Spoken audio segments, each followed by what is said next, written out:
అందరికీ నమస్కారం అండి. ఈరోజు వెన్నెముక సమస్యలు అంటే మనిషికి ఈ వెన్నుపూసలో వచ్చే ఆబ్స్ట్రాక్షన్స్ అంటే వెన్నుపూసలు జరగటం, నొక్కుకుపోవటం, పక్కకి వంగిపోవటం వీటి కారణంగా మనకి తల యొక్క వెనుక భాగం నుంచి 2 కాళ్ళ యొక్క సందుల దాకా ప్రయాణించే వెన్నుపాము ఇది 4 పార్ట్‌ల కింద మనము చెప్పబడింది. ఫస్ట్‌ది సర్వైకల్ స్పాండిలోసిస్ అంటే మెడపూసల్లో అరుగుదల, జరగటం, నొక్కుకుపోవటం, అరిగిపోవటం, పక్కకి వంగిపోవటం జరిగినప్పుడు మన మెదడు నుంచి కాళ్ళకెళ్ళవలసిన బ్లడ్ సర్క్యులేషన్ అనేది 100% జరగదు. ఇది ఒక 20%, 30% గ్యాప్ రావటం వలన 100% మన యొక్క శరీర భాగాలు పనిచేయవు. అప్పుడు ఈ సర్వైకల్ సెక్టర్‌లో వచ్చిన బ్లాకేజ్‌కి మనము ఈ 2 చేతులు తిమ్మిర్లు, నొప్పి, మొద్దు బారిపోవటం తదితర కారణాల వలన ఈ చేతులతో ఏమి పట్టుకోలేని పరిస్థితి. వాళ్ళు చాలా బాధపడుతుంటారు. చేతులు కూడా పైకెత్తలేరు. తద్వారా వీళ్ళు ఈ 2 చేతులు చాలా కష్టంతో పని చేసుకుంటుంటారు. ఇక రెండోది లంబర్ సెక్టర్. అంటే వీపు యొక్క మధ్య భాగంలో 2 చేతుల ఎముకల కూడా వెనక భాగంలో వీపు మధ్యలో ఉన్న ఈ లంబర్ సెక్టర్‌ని లంబర్ స్పాండిలోసిస్ అంటారు. ఈ యొక్క వెన్నుపూసల్లో గ్యాప్ రావటం, అరగటం, నొక్కుకుపోవటం, జరగటం, పక్కకు వంగిపోవటం. ఈ యొక్క కారణాల వలన కూడా ఇక్కడ బ్లడ్ సర్క్యులేషన్ సరిగ్గా కాక నెక్స్ట్ స్టేజ్‌కి వెళ్ళవలసిన బ్లడ్ సర్క్యులేషన్ వెళ్ళకపోవడం వల్ల L4 రీజన్‌లో కూడా బ్లాకేజ్ స్టార్ట్ అవుతుంది. ఈ L4 రీజన్‌లో బ్లాకేజ్ వచ్చినప్పుడు ఆటోమేటిక్‌గా 2 కాళ్ళకి బ్లడ్ సర్క్యులేషన్ అవ్వదు. ఎప్పుడైతే 2 కాళ్ళకి బ్లడ్ సర్క్యులేషన్ జరగలేదో 2 కాళ్ళు తిమ్మిరి, మంట, చురుకు, పోటు, మొద్దు బారిపోవటం. సపోజ్ వారు కింద కూర్చున్నా, 2 కాళ్ళ మీద కూర్చున్నా, వంగున్నా, నుంచున్నా కాళ్ళు ఫ్రీగా ఉండవు. అంటే నడవటానికి, పని చేసుకోవటానికి, వంగోవటానికి, ఒక్కోసారి టాయిలెట్‌కెళ్ళిన వాళ్ళ పని చేసుకోలేరు. ఈ విధంగా L4 రీజన్‌లో వచ్చిన ఈ మెయిన్ లంబర్ వెయిన్ ఆబ్స్ట్రాక్షన్ అంటే బ్లడ్ సర్క్యులేషన్ ఎప్పుడైతే జరగలేదో, ఈ నడుము యొక్క భాగంలో ఎక్కువ విపరీతం పోటొచ్చి, కొంతమంది ఈ నడుము నొప్పితో మేము బాధపడలేకపోతున్నాం దీనికి ఏంటని చాలా బాధపడుతుంటారు. నడుము నొప్పికి ఎప్పుడు మెయిన్ రీజన్ ఏంటంటే, మీరు ఏళ్ల తరబడి మీరు చేసే పని యొక్క ప్రభావం ఈ నడుము దగ్గర L4 రీజన్‌లో ఉన్న వెన్నుపూసల మీద పడి అవి అరగటం, జిగురు అక్కడ తగ్గిపోవటం, తర్వాత ఏదన్నా గతంలో జరిగినప్పుడు పడిపోయినప్పుడు ఈ వెన్నుపూసలు పక్కగా జరగటం గానీ, లేకపోతే నొక్కుపోవడం గానీ, లేకపోతే దూరంగా జరగటం గానీ జరిగినప్పుడు అటు ఆ పక్క నుంచి వెళ్తున్న రక్తనాళాల్లో నేరో రూట్ అంటే సన్నబడి బ్లడ్ సర్క్యులేషన్ ఎళ్ళదు. దీని ద్వారా కూడా 2 కాళ్ళు పనిచేయవు. ఇక అది L4 సెక్షన్ తర్వాత ఎస్ సెక్షన్ అంటే మన సీట్ ఉంటుంది కదా! 2 కాళ్ళు విడే ముడ్డు పూసల నుంచి వచ్చే చిన్న చిన్న పూసలుంటాయి. వాటిల్లో కూడా ఎస్ సెక్షన్ అంటారు ఆటిని. ఆ ఎస్ సెక్షన్‌లో కూడా బ్లడ్ సర్క్యులేషన్ తేడా వచ్చినప్పుడు ఈ వెన్నుపాము యొక్క ఫంక్షనింగ్ కరెక్ట్‌గా ఉండదు. తద్వారా కాళ్ళు, 2 కాళ్ళు తిమ్మిరి రావటం, ఈ విధంగా వాళ్ళు చాలా బాధపడుతుంటారు.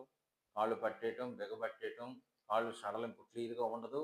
అనేక సమస్యలతో వీళ్ళు టాయిలెట్స్‌కెళ్ళినప్పుడు నరకాన్ని చూస్తుంటారు.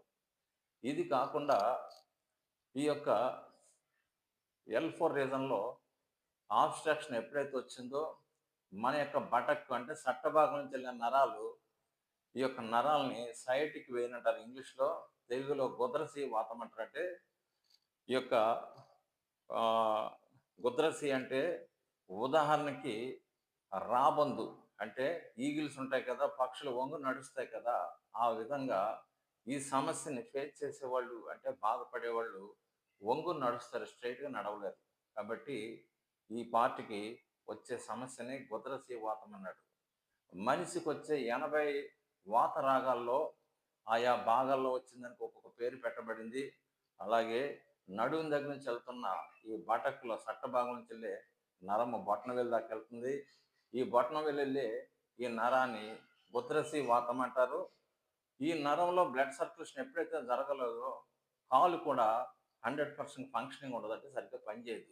కొంతమందికైతే కాలు నరం కూడా తోడుకుపోయి కాలు గ్యాప్ వచ్చేస్తుంది. 2 కాళ్ళకి కుంటూరు టైప్‌లో నడుస్తారు. ఒక సైడ్‌కి ఏదో కాలు విరిగిపోయినాడు. మళ్ళీ స్టీల్ రాడ్ ఏసుకొని, మళ్ళీ బాక్స్ ఏసుకొని కొంచెం ఒక పక్కకు వంగి ఎలా నడుస్తారో ఆ విధంగా ఈ యొక్క వాతం వలన ఈ నరం దగ్గరికి తోడుకుపోయి కురసొచ్చేస్తుంది. తద్వారా ఏంటంటే వీళ్ళ 2 కాళ్ళు సమంగా ఉండవు. కాబట్టి సైయటికా పెయిన్ కూడా మెయిన్ ఏంటంటే ఈ యొక్క L4 రీజన్ నుంచి స్టార్ట్ అవుతుంది కాబట్టి ఇటువంటి సమస్య ఉన్న వాళ్ళకి ఫస్టు రెస్ట్ తీసుకోవాలి. 2 మందులు జాగ్రత్తగా వేసుకోవాలి. ఆహార నియమాలు పాటించాలి. దీనికి ఆపరేషన్ మాత్రం పరిష్కారం కాదు. ప్రతి వ్యాధికి ఆయుర్వేదం ఏం చెప్తుందంటే, మన శరీరంలో ఉన్న వాతము, పైత్యము, కఫం అనే 3 తత్వాలు అదుపులో ఉంచుకోవాలి. అంటే సమస్థితిలో ఉంచుకోవాలి. సమస్థితిలో ఉంచుకోవాలంటే ఫస్ట్ సుఖ విరోచనం కావాలి. 2 తిన్నది మంచిగా అరిగేసేలా చూసుకోవాలి. 3 మనము ఆహారము ఎలా తీసుకుంటున్నామో మన శరీరం రెస్ట్ కోరుకుంటుంది కాబట్టి మంచి నిద్రని కలిగి ఉండాలి. ఇలా చేయటం వలన మీ యొక్క సమస్యలనేవి చాలా వరకు సాల్వ్ అవుతాయి. కాబట్టి ఈ వాతం అనేది శరీర భాగాల్లో ఎక్కడ సంచరిస్తే అక్కడ శూల జనిస్తుంది. అంటే నొప్పి కలిగిస్తుంది.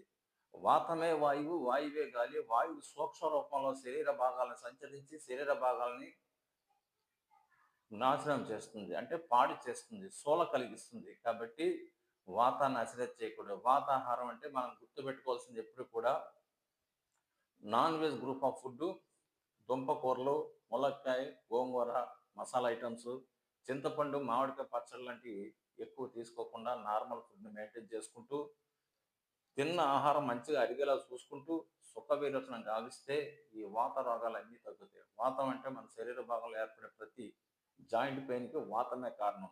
అలాగే న్యూరో డిజార్డర్స్ నరాల బలహీనత, నరాలు కుచించుకుపోవటం, నరాల శక్తి తగ్గిపోవటం ఇది కూడా వాత ప్రభావమే. వాతం అంటే స్తంభన.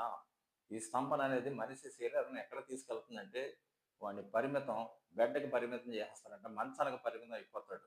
కాబట్టి ఈ యొక్క వెన్నుపూస కంప్లైంట్‌ని ఎప్పుడు అశ్రద్ధ చేయకండి. ఆయుర్వేదంలో మంచి మందులుంటాయి. మీకు సమీప దగ్గరలో ఉన్న డాక్టర్‌లని మంచి ఆయుర్వేద డాక్టర్‌లని కాంటాక్ట్ చేసి అవసరమైన సో మీకు తగ్గని యెడల మా యొక్క పై నంబర్‌ని మీరు సంప్రదిస్తే మంచి మందులు మీకు లోకల్ వాళ్ళైతే వచ్చి తీసుకెళ్ళొచ్చు. లేకపోతే కొరియర్ పోస్టుల ద్వారా, ఫోన్‌పే ద్వారా మీరు అమౌంట్ పంపిస్తే మీకు పార్సెల్ ద్వారా పంపిస్తాము. మంచి చికిత్స కొరకు పై నంబర్‌ని సంప్రదించండి. Thank you.